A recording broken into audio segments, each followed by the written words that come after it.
Darko Ražem, ste dolgoletni trener selekcije U9. Kaj in kdaj vas je prineslo v nogometni klub Domžale? Jaz sem pa v nogometnem klubu Domžale že kar od leta 1991. Namreč do takrat sem bil trener na stolu, stol Virtus.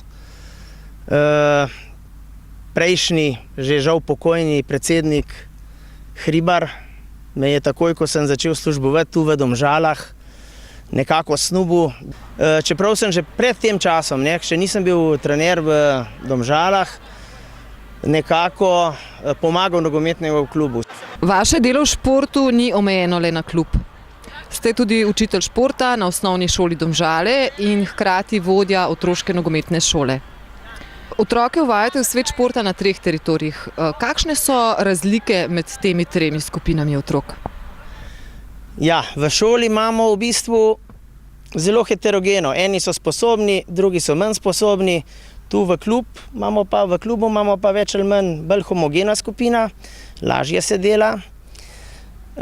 Je pa tako, jaz nekako poskrbim za te nadarjene fante, da se vključijo v te okoliške klube, ne samo v nogometu, ampak tudi v košarko, atletiko, odbojko. Sem mentor šolskega športnega društva in nekako jaz čutim to poslanstvo, obvezo, da takšne talente, da se ne izgubijo po ulicah, da jih usmerimo v zdrav način življenja, da preživljajo prosti čas zdravo, da jih ne zanesejo kakšne droge ali pa še kakšne druge zadeve.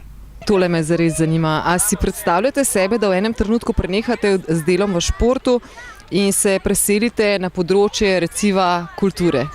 To bo pa težko, da bi jaz športom nehal pa za kulturo zamenjal.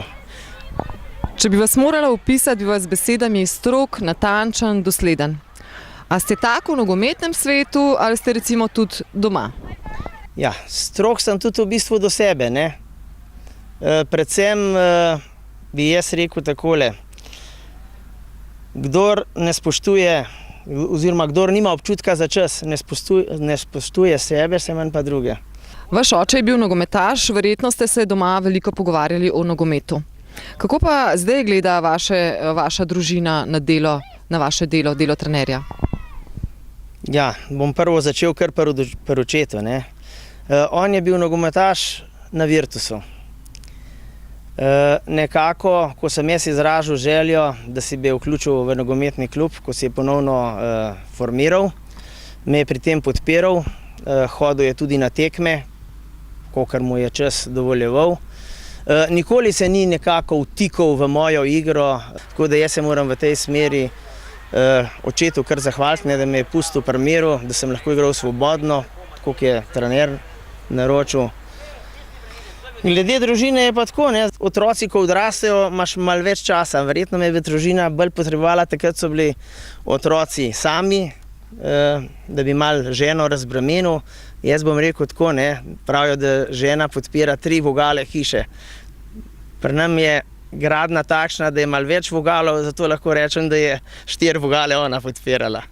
Malo kdo ve, da se presneto dobro spoznate na vrtnarjenje. Je to vaš hobi že od nekdaj? Jaz sem pa nekako, če smem tako reči, naravoslovec po duši. Zanima me marsikaj, od vrtnarjenja do urejanja okolice, gobarjenja, akvaristike, teraristike. Nekako pri nas doma, mnogokrat v šali rečem, da smo azil za izgubljene živali. Tako se je pred parimi leti nekako hiši pritepal majhen labradorec. Letos poleti je sin iz Snovika prinesel kopensko želvo. Ko še nismo imeli hišo do konca zgrajeno, so sove gnezdile gor pod streho v izolaciji. Lansko leto v Obešankah so gnezdile močvirske trsnice, ker je zelo redka ptica, ne. In pa imamo tudi netopirja. Smo mu letos pripravili hiško. Včasni gosti so ježi, veverce, tako da nekako smo naravoslovci. Kdo je za vas svetovno najboljši trener? Za mene je svetovno dober trener tisti, ker slabo ekipo lahko kaj naredi. Lahko je biti dober trener dobre ekipe, ne.